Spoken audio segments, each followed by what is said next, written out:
좋은 아침입니다. 오늘은 10월 9일 목요일입니다. 즐겁고 감사한 하루 되시기 바랍니다. 저희는 오늘 역대하 21장 말씀으로 들어왔습니다. 21장 2절부터 20절 말씀을 볼 텐데요.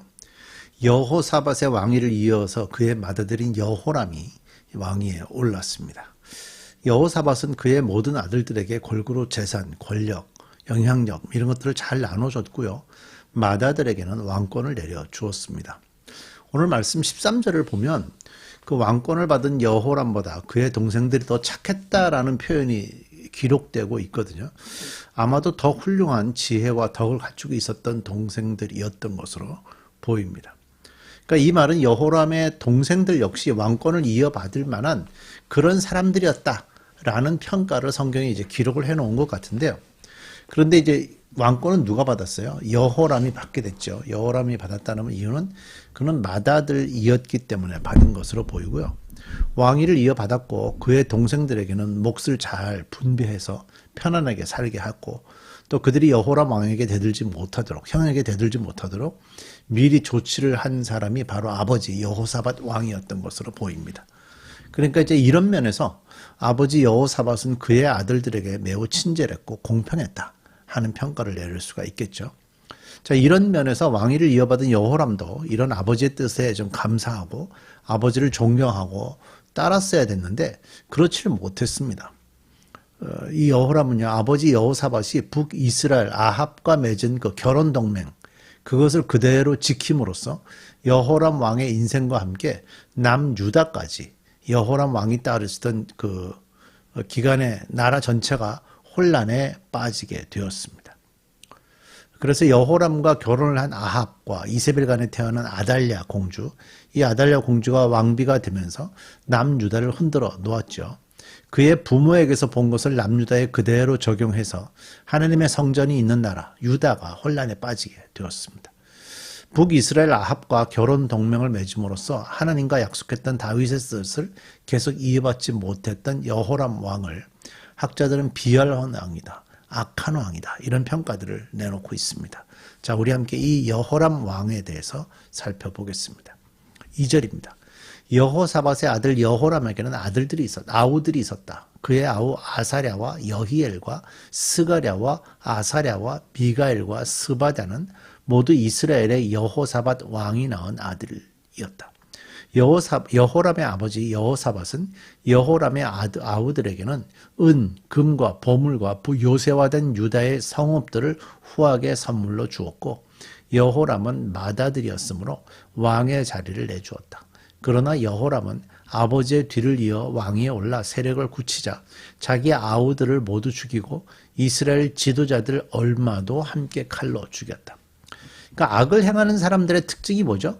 자기 주변에 있는 사람들을 다 죽이는 겁니다. 특히 자기가 했던 일들을 알고 자기의 과거의 모든 것들을 알고 있는 사람들은 그들을 통해서 자신의 죄가 드러나게 되니까 다 죽이게 되는 겁니다.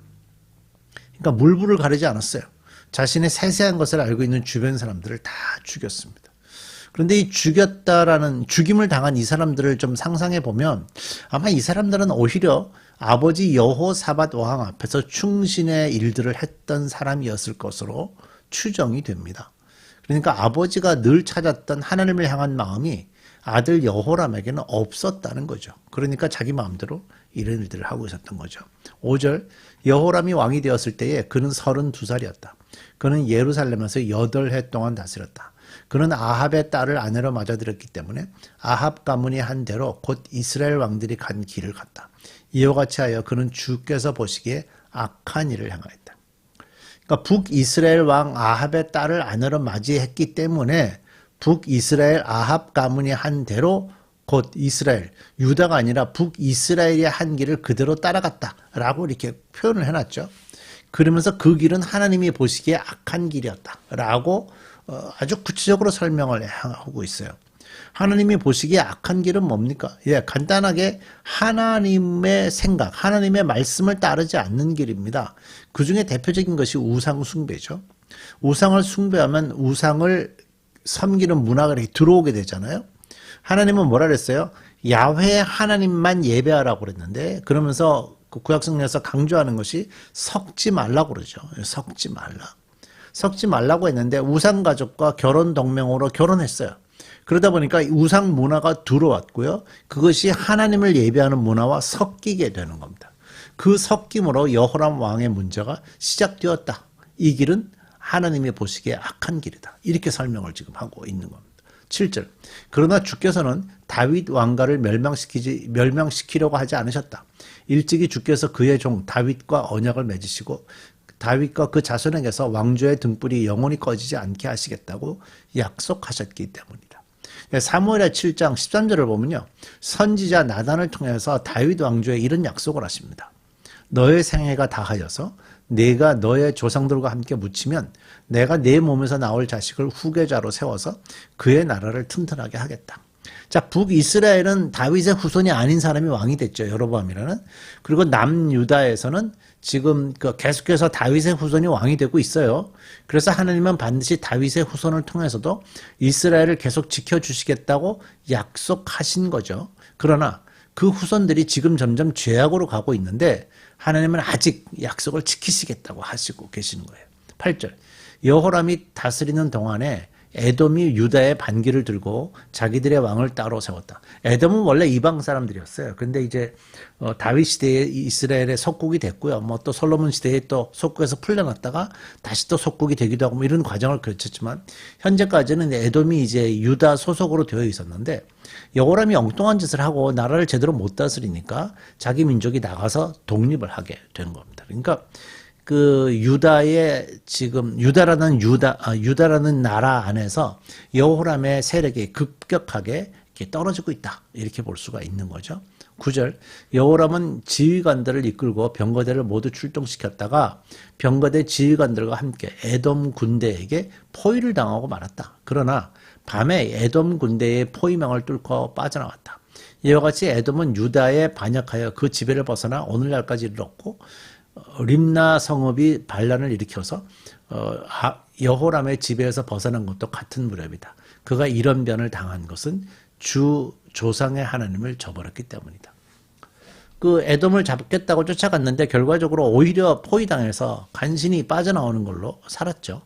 그러면서 그 시기에 림나 성읍까지 빠져나왔다. 림나 성읍은 블레셋 쪽에 있는 그런 도시입니다. 그러니까 결국 하나님을 저버렸기 때문에 이렇게 된 것이다 라고 정확하게 문장을 써놨는데요. 이 역대기 저자가.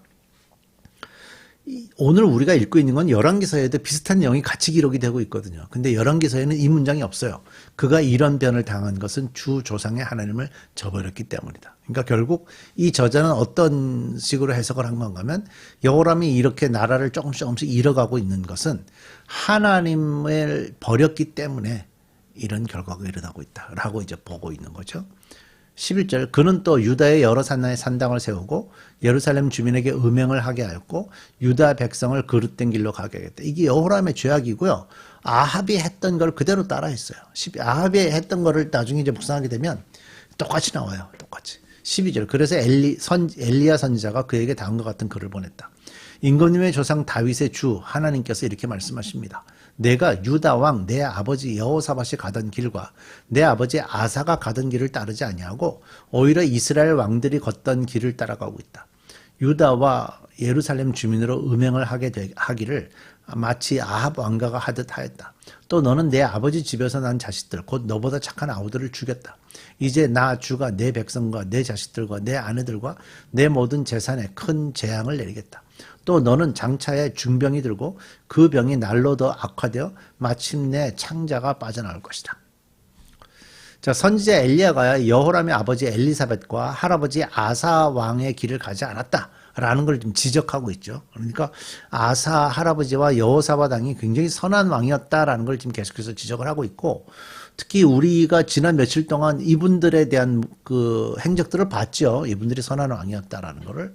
그러니까 역대기 기자가 그거를 이제 직접적으로 지적을 하면서 그 여호람은 오히려 그 할아버지 아버지의 길을 따르지 않고 북이스라엘의 가장 악한 왕이었던 아합의 길을 걷고 있다라고 지적을 하는 거예요. 그러면서 여호람의 동생들, 선한 동생들까지 다 죽인 것은 큰 죄다라고 지적을 하고 그런 이유로 곧 죽게 될 것이라고 얘기하는 거죠. 16절. 주께서 또 블레셋 사람과 에디오피아의 인접하에 사는 아라비아 사람들의 마음을 부추겨 여호람을 치게 하였다. 예, 계속해서 여호람이 공격을 받게 되죠. 왜? 하나님을 떠났으니까. 그들이 유다로 쳐올라와서 왕국의 모든 재물을 탈취하였고 여호람의 아들들과 아내들까지 잡아갔다. 막내 아들 아하시아 이외에는 아무도 남겨두지 않았다. 이런 일이 있은 뒤에 주께서 여호람에게 벌을 내리셔서 그의 창자에 불치의 병이 들게 하셨다. 그는 오랫동안 이 불치의 병으로 꼬박 2해를 앓다가 창자가 몸 밖으로 빠져나와서 심한 통증에 시달리다가 죽고 말았다. 백성은 왕들이 죽으면 을에 향을 피웠으나 여호람에게만은 향을 피우지 않았다. 백성들이 굉장히 싫어했어요. 그러니까 제대로 백성들이 그 조문도 제대로 하지 않은 거고요. 20절. 여호람이 왕이 되었을 때에 그는 32살이었다. 그는 예루살렘에서 8해 동안 다스리다가 그의 죽음을 슬프게 여기는 사람도 없이 세상을 떠났다. 사람들이 그를 다윗상에 묻기는 하였으나 왕실 묘지에 장사하진 않았다. 예. 그 왕조들만 묻는 묘지에는 넣지 않고 그냥 그 땅 좀 넓은 어느 곳에 묻었다. 그런 얘기겠죠. 그러니까 여호람 왕은요, 야훼 하나님을 섬기는 나라에서 겉으로는 하나님을 섬기는 예식에도 참여했죠. 그러나 실제적으로는 자기 아내의 영향력으로 우상을 섬기는 데 더 집중을 했던 겁니다. 그리고 백성들도 다 그쪽으로 이끌고 가려고 했고요.